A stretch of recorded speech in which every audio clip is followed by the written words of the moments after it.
Shalom Bapak Ibu, saudaraku, kita diberkati oleh kebenaran-kebenaran firman Tuhan.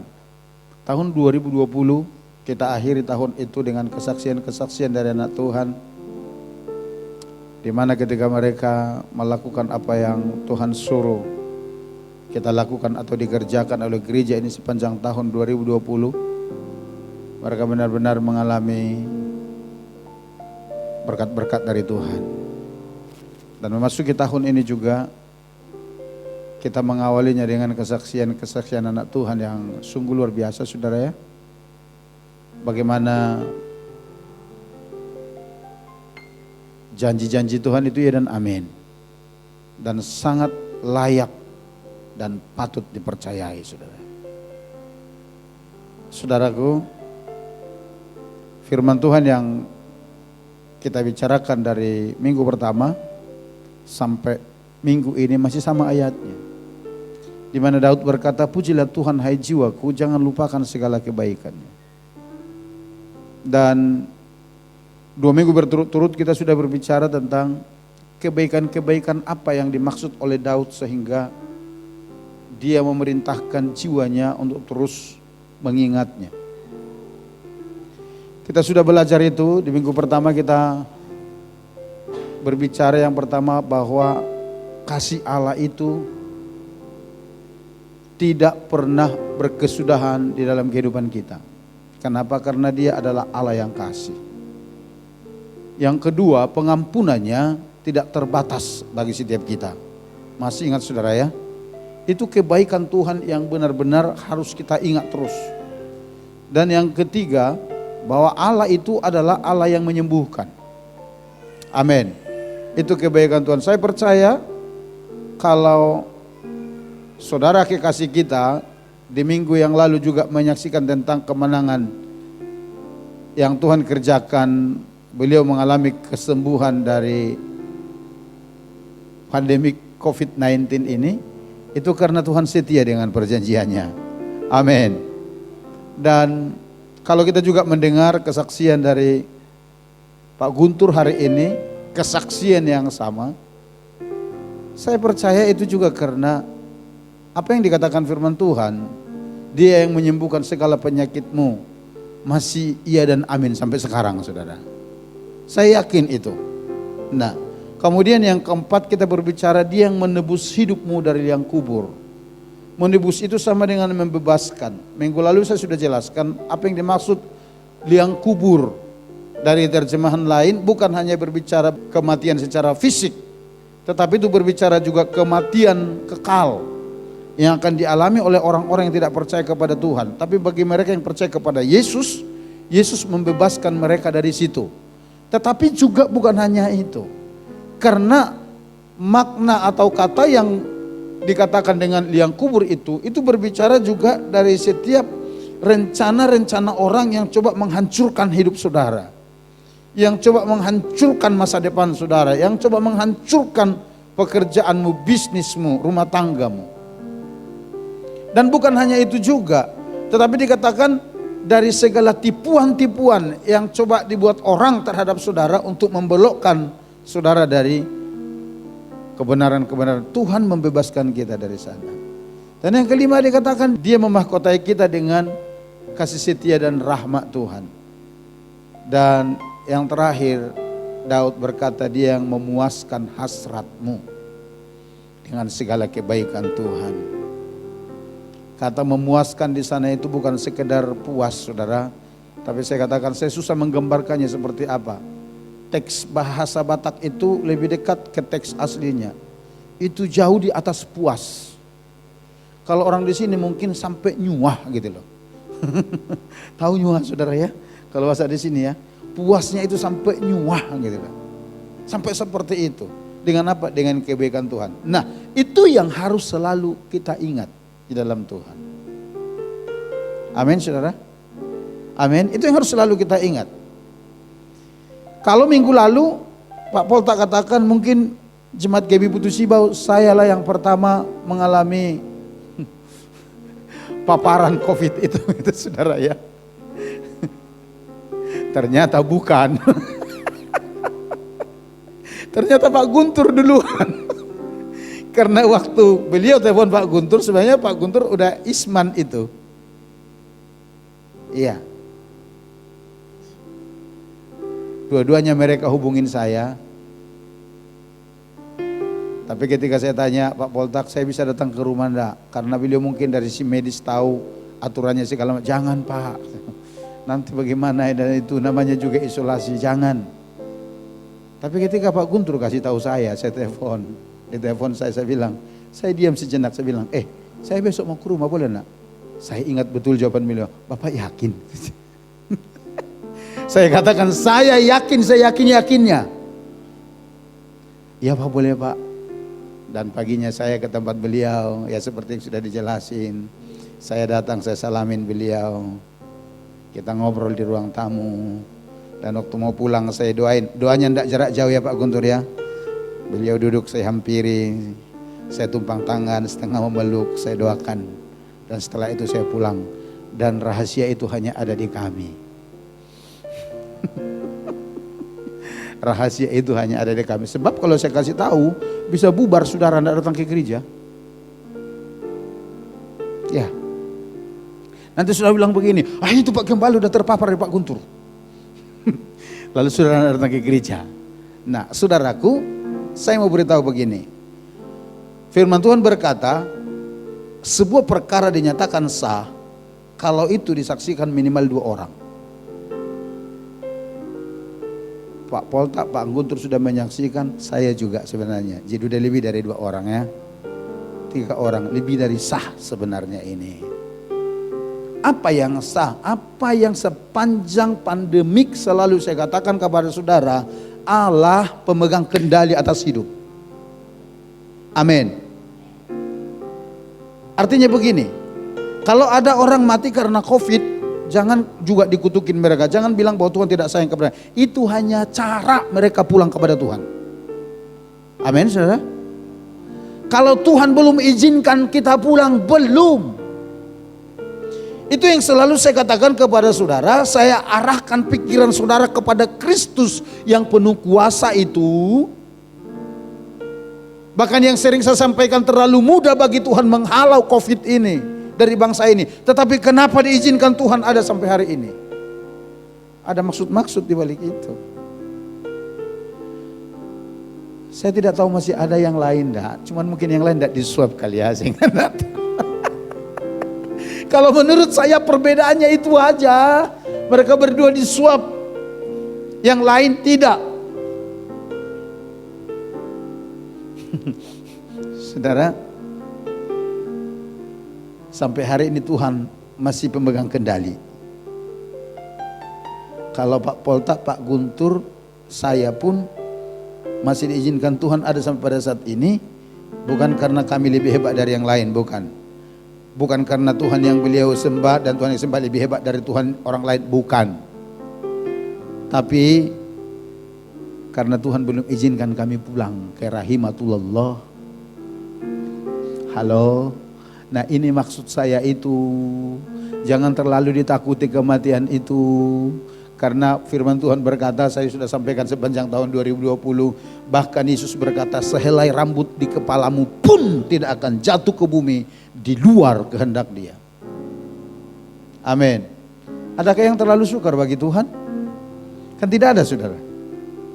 Dan kita bersyukur, nanti kita akan bahas secara sederhana tentang ini semua, saudara ya. Jadi saya berharap dengan mendengar kesaksian anak Tuhan ini, iman kita semakin dibangkitkan. Rasa optimis itu ada di dalam hati kita. Bahwa COVID sekalipun ternyata tidak akan pernah bisa merenggut nyawa saudara kalau Tuhan tidak izinkan. Amin. Tidak akan pernah. Nah, semoga kesaksian ini membuka pemikiran-pemikiran kita untuk membuat kita semakin percaya kepada Tuhan, semakin percaya diri berjalan dengan Bapa di sorga. Beraktivitas aja dan terus takut kepada Tuhan. Nah, baik. Bapak yang dikasihi Tuhan, mari kita buka Alkitab kita dari Mazmur 103, kita masih ada di sana. Ayat 1 dan 2, kita kembali ke sini, ke Mazmurnya Daud ini. Karena 2 ayat saja kita baca secara bersama-sama. 1, 2, 3, ya, dari Daud. Pujilah Tuhan, hai jiwaku, pujilah namanya yang kudus, hai segenap batinku. Pujilah Tuhan, hai jiwaku, dan janganlah lupakan segala kebaikannya. Yang percaya katakan amin. Saudaraku, di tema kita bagian ketiga memahami kebaikan Tuhan ini, cara khusus kita akan berbicara respon orang-orang yang memahami kebaikan Tuhan itu apa? Pujian kepada Tuhan. Amin. Kenapa Daud ini memuji-muji Tuhan? Karena dia tahu Tuhan baik dalam hidupnya. Dia tahu persis, dia paham betul dalam segala situasi yang dialami, dia tahu bahwa Allah ada di sana. Yang percaya katakan amin. Itu sebabnya saudaraku, dia sampai berkata kepada jiwanya, pujilah Tuhan hai jiwaku. Saudara tahu itu kalimat perintah. Jadi respon orang-orang yang mengerti akan kebaikan Tuhan itu, mereka pasti memuji Tuhan. Amin saudara. Amin. Nah sekarang pertanyaannya begini, bagaimana supaya kita bisa konsisten memuji Tuhan?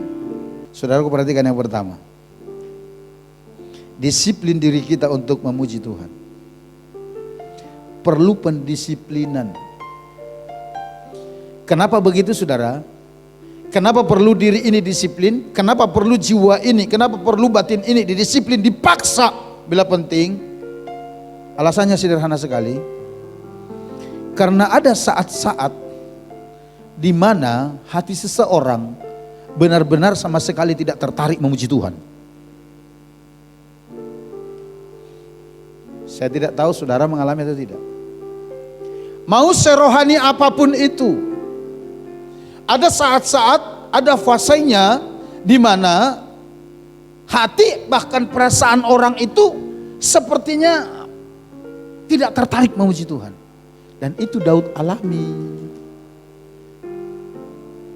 Kalau sampai Daud berkata, pujilah Tuhan hai jiwaku, jangan lupakan segala kebaikannya. Kalau saudara baca mazmur-mazmurnya Daud, pengalaman-pengalamannya,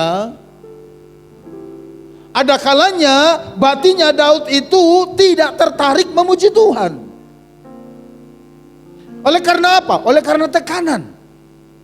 Oleh karena apa? Oleh karena masalah. Oleh karena apa? Oleh karena pergumulan. Oleh karena berbagai macam problem hidup yang dialami.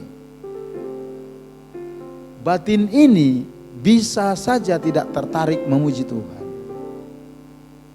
Itu natural. Natural sekali. Kalau saudara baca tulisan-tulisan Daud, dia katakan, mengapa engkau tertekan hai jiwaku? Mengapa engkau bersedih? Pujilah Tuhan, ingatlah segala kebaikannya. Dia akan selalu berkata begitu.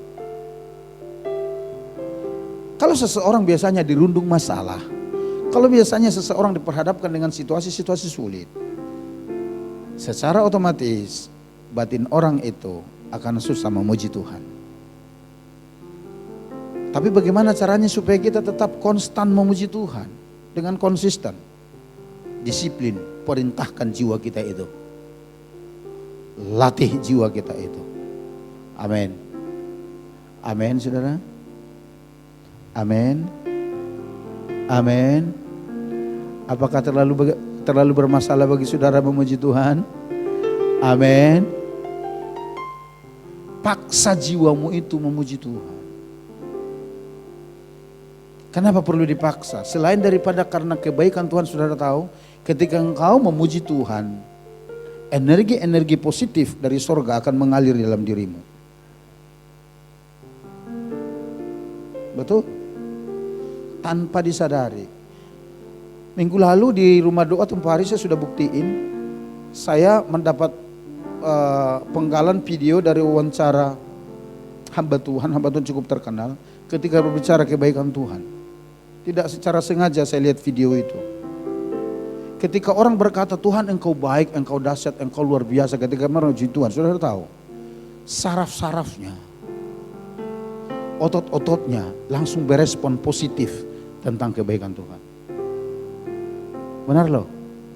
Itu sampai diuji, sampai dibuktiin Tapi ketika orang berkata, aku takut, aku khawatir, saraf-sarafnya langsung lemes. Ingat ya, yang datang di rumah doa hari Rabu lalu ya, kita udah buktiin itu. Saya pikir itu hanya sugesti dari hamba Tuhan yang wawancara itu, saudara. Tapi waktu kita buktiin, saya buktiin juga di rumah sama istri yang saya, betul. Ketika hati kita berkata Tuhan baik, Tuhan dahsyat, Tuhan luar biasa, saraf-saraf kita, organ-organ kita, sel-sel kita berespon positif menjadi kuat di dalam Tuhan. Dan minggu lalu kita dengar kesaksian dari Pak Poltak. Awalnya beliau seperti kurang terima Tuhan, salah apa ini, seperti apa ini. Tetapi ketika beliau mulai bersyukur kepada Tuhan, hasil ronsen yang sudah lumayan parah itu dalam 2 hari bisa pulih dan bersih. Ayo. Oleh karena apa? Kalau dalam Mazmur pasal yang lain berkata demikian. Oleh karena ada hadirat dan kuasa Tuhan di atas pujian umatnya. Amin. Jangan anggap main-main itu. Lalu tadi kita dengar kesaksian Pak Guntur. Melalui sing itu. Menaikkan puji-pujian kepada Tuhan. Yang satu mengucap syukur, yang satu memuji-muji Tuhan. Terjadi juga kesembuhan dan pemulihan. Membuktikan ketika kita memuji-muji Tuhan secara disiplin, ada energi-energi positif dari sorga yang tanpa saudara sadari mengalir di dalam seluruh hidup kita. Yang percaya katakan amin. Itu sebabnya disiplin diri kita. Saudaraku, kalau kita mengambil tema di tahun ini, Tuhan berikan tema di tahun ini, sekalipun cukup lama untuk mendapatkan rumusan kalimat itu, kalau intinya dari tahun lalu saya katakan saya sudah tahu intinya apa tema di tahun ini. Lalu sampailah kita kepada tahun rahmat dan kebaikan Tuhan. Saudaraku dengar baik. Bukan selama ini Tuhan tidak baik kepada kita, bukan. Saya harus ulang-ulang ini. Tapi justru karena selama ini Tuhan itu benar-benar pribadi yang baik, sangat dan teramat baik bagi kita. Dan saudara kalau ingat, di tahun lalu saya sampaikan firman Tuhan dari Markus pasal 13 itu, mengenai permulaan penderitaan, kedatangan anak domba kedua kali, di mana di sana Yesus katakan akan terdengar perang, akan terdengar gempa bumi, akan ada kelaparan, akan ada penyakit sampar yang mewabah di banyak negeri. Dikatakan demikian. Itu belum kesudahannya. Itu baru permulaannya. Saudara tahu di dalam Lukas pasal 21, kata penyakit sampar itu ditulis dengan wabah penyakit. Wabah itu apa? Carilah di kamus. Kata lain dari wabah itu adalah pandemi. Kalau kitab Lukas menulisnya lebih jelas, di banyak negara akan terjadi gempa bumi, akan terjadi perang, akan terjadi kelaparan, akan terjadi penyakit menular, penyakit sampar, wabah. Kalau terjemahan lain berkata di lintas benua. Bukankah itu yang sudah mulai terjadi di 2020? Tapi yang paling menarik, Yesus katakan demikian. Itu baru permulaan. Kalau itu baru permulaan, berarti ada sesuatu yang lebih besar yang akan menyusul. Makanya dari tahun lalu saya sampaikan kepada saudara, di dalam situasi terburuk sekalipun, kita harus bisa melihat bahwa Tuhan baik bagi kita. Amin. Kita harus bisa melihat itu, bahwa Tuhan baik dan sangat baik dalam kehidupan. Dari situlah berangkat tema kita, karena secara alam roh, di roh saya sudah tangkap dan saya sudah katakan waktu itu, di tahun depan saya tidak tahu apa-apa lagi yang akan terjadi, tetapi sesuatu yang lebih dahsyat dari ini pasti terjadi. Saudara lihat, Minggu lalu Sriwijaya terjun bebas. Setelah itu Lion dan Garuda tidak bisa landing di Pontianak. Benar atau tidak, saya baca dari sebuah berita, bahkan sampai mungkin tulisan Gurawan tidak tahu, sampai katanya sampai mau bersenggolan di udara. Setelah itu apalagi yang terjadi? Beberapa kabupaten di Kalimantan Barat sedang dilanda oleh banjir. Lemukutan, tempat wisata di Singkawang ya Pak ya, digoncang pantainya kena gelombang cukup besar. Dan juga pantai apa di Ketapang itu kena juga. Kalsel sampai sekarang. Terus Mamuju berapa hari yang lalu, Lululantak itu oleh gempa. Tanah longsor lagi di Jawa. Termasuk juga Jalan Tayan. Gitu saudara. Artinya lihat apa yang dikatakan Yesus ini benar-benar loh saudara. Tema kita akan menjawab itu. Artinya begini. Saudara mungkin akan diperhadapkan dengan situasi sulit di tahun ini. Tapi saya mau sampaikan kepada saudara, di dalam situasi seperti itu pun engkau harus bisa berkata, tahun ini tahun rahmat dan kebaikan Tuhan bagiku. Amin. Amin. Di dalam segala sesuatu yang kita alami, kita harus berani berkata, Tuhan sangat baik kepadaku. Ayo saudara, ayo disiplin diri kita memuji Tuhan ya. Saya bersyukur ya untuk kesaksian dua anak Tuhan ini. Sekali lagi semoga itu membawa iman kita semakin dekat kepada Tuhan. Dan kalau bisa saya sampaikan pada saat ini, kurangilah yang nyanyi-nyanyi dunia itu. Ayo, mungkin saudara dengar oke lah, ya kan? Tapi kalau sampai saudara menyanyikannya, kalau saudara berkata ini hanya tampilan luar Pak, tidak yakin saya, maafkan saya tidak percaya. Karena Yesus katakan, apa yang keluar dari mulut itu berasal dari hati. Saya pernah berkata demikian, beda penyanyi dengan pemusik. Pemusik dia bisa mengiringi lagu dengan tidak dijiwai itu.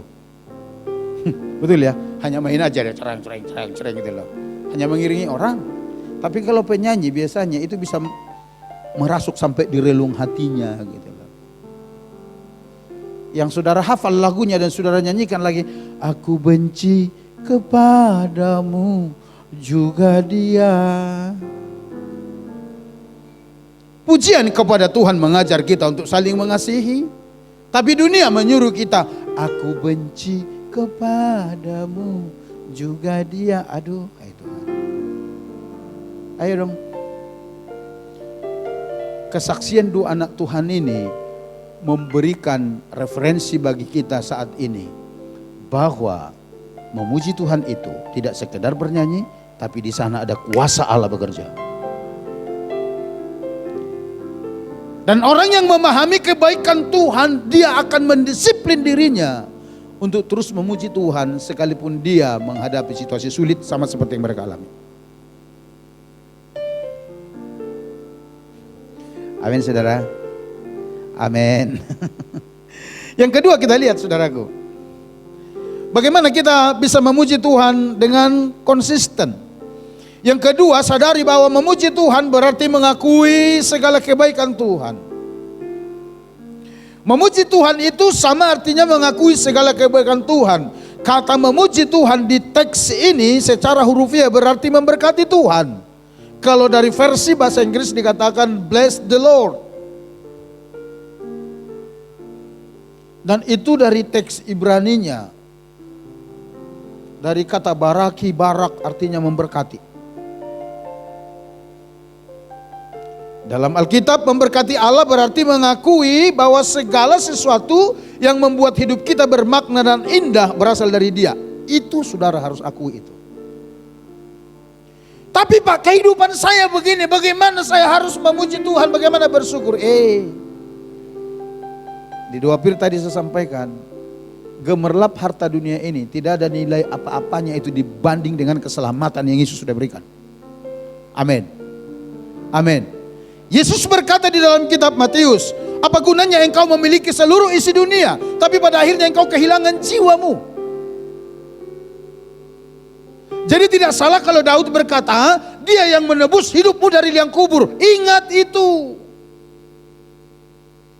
Oleh pengorbanan Yesus di kayu salib, dia menebus kita dari kematian kekal. Bukankah itu lebih hebat daripada kekayaan dunia? Amin, saudara. Apa kadang-kadang yang membuat kita susah memuji Tuhan, bahkan menggerutu? Terlalu sering anak-anak Tuhan mengomel dan menggerutu oleh apa yang belum ada di tangannya. Tetapi susah mengucap syukur dengan apa yang sudah Tuhan percayakan dalam hidupnya. Betul lah kira-kira? Sering kita mengeluh oleh hal-hal di luar sana yang belum ada dalam diri kita. Tapi sangat susah bagi kita mengucap syukur dengan apa yang sudah Tuhan percayakan kepada kita. Belajar bersyukurlah.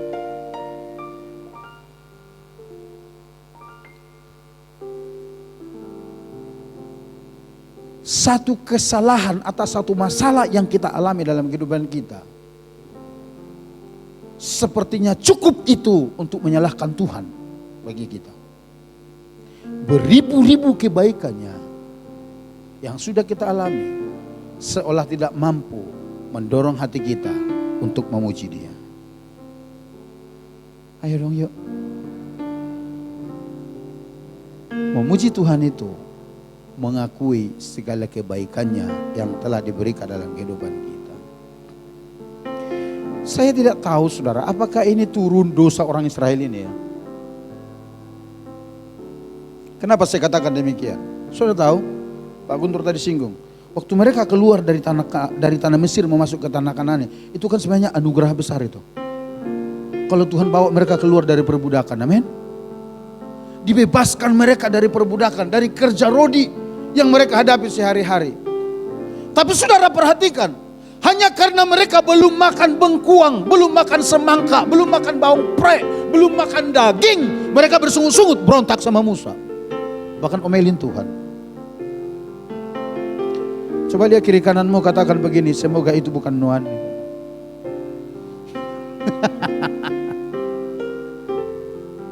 Hanya karena kebutuhan sementara, kadang kita ngomelnya itu sama Tuhan. Aduh. Bisa-bisa pengorbanan Yesus di kayu salib untuk saudara dan saya itu sirna seketika. Hanya karena apa yang kita mau secara daging belum dikabulkan Tuhan. Lalu kita berkata, dikatakan Tuhan baik. Mana kebaikan Tuhan? Saudaraku, engkau ada pada saat ini, engkau ada di tempat ini pada saat ini, boleh duduk di situ beribadah, boleh dengar kesaksian yang memberkati. Dengar baik, itu pun kebaikan Tuhan. Amin. Itu pun kebaikan Tuhan. Jadi saudara, memuji Tuhan itu artinya mengakui segala kebaikannya di dalam kehidupan kita yang sudah kita terima. Yang terakhir, yang ketiga, bagaimana caranya supaya kita bisa konsisten memuji Tuhan, saudara? Ketiga, memuji Tuhan itu harus dengan segenap hidup. Segenap hidup artinya segenap keberadaan kita, luar dan dalamnya. Daud menggugah jiwa dan seluruh batinnya untuk memuliakan Allah. Memuji Tuhan bukan sekedar aktivitas bibir. Bukan. Tapi lebih daripada alunan nada dan rangkaian kata-kata yang indah. Itu memuji Tuhan. Lebih dari itu. Pujian memang dimulai dari hati. Tetapi izinkan dia merembes atau merembesi segenap hidup kita. Kenapa demikian? Karena apalah artinya bibir mulut kita memuji Tuhan tapi hati kita jauh dari Tuhan. Itu pernah Yesus katakan kepada orang-orang Farisi. Nanti saudara baca di dalam Matius 15 ayat 8. Mulutmu memang memuji Tuhan, tapi hatimu jauh dari Dia. Dan itu kutipan dari Yesaya, saudara. Memuji Tuhan dengan seluruh keberadaan kita itu, saudaraku, artinya segenap jiwa dan pikiran kita. Sekalipun Daud hanya berkata, pujilah Tuhan hai jiwaku, jangan lupakan kebaikannya. Bukan berarti aktivitas itu hanya ada di bagian dalam, bukan. Tapi pikiran juga perlu dilibatkan. Kenapa? Karena bagaimana saudara mengingat kebaikan Tuhan kalau pikiran saudara tidak terlibat? Amin, saudaraku. Yang sanggup mengingat segala kebaikan Tuhan itu adalah pikiran kita. Itu sebabnya memuji Tuhan itu harus dengan seluruh atau segenap hidup kita kepada Tuhan. Hati kita, pikiran kita, keberadaan kita, biarlah menjadi pribadi-pribadi yang memuji dan menyembah Tuhan. Saudara, sekali lagi, ayo belajar kepada Daud ini, yang mendisiplin jiwanya, mendisiplin dirinya untuk terus memuji Tuhan. Kenapa dia lakukan itu? Karena dia tahu dia tidak dapat membalas segala cinta kasih Tuhan kecuali hanya memuji-muji dan menyembah Dia. Karena dia sadar apa yang diterima, apa yang dialami sampai hidupnya, atau yang kita alami sampai saat ini, semua karena kebaikan Tuhan. Yang kedua, karena ketika saudara memuji-muji Tuhan, mengakui segala kebaikannya, saudara akan menerima kekuatan dari sorga. Karena akan ada energi positif yang akan mengalir di seluruh tubuh saudara, yang memberikan kekuatan baru ketika saudara memuji-muji Tuhan. Yang mau katakan amin, mari kita datang kepada Tuhan, saudara.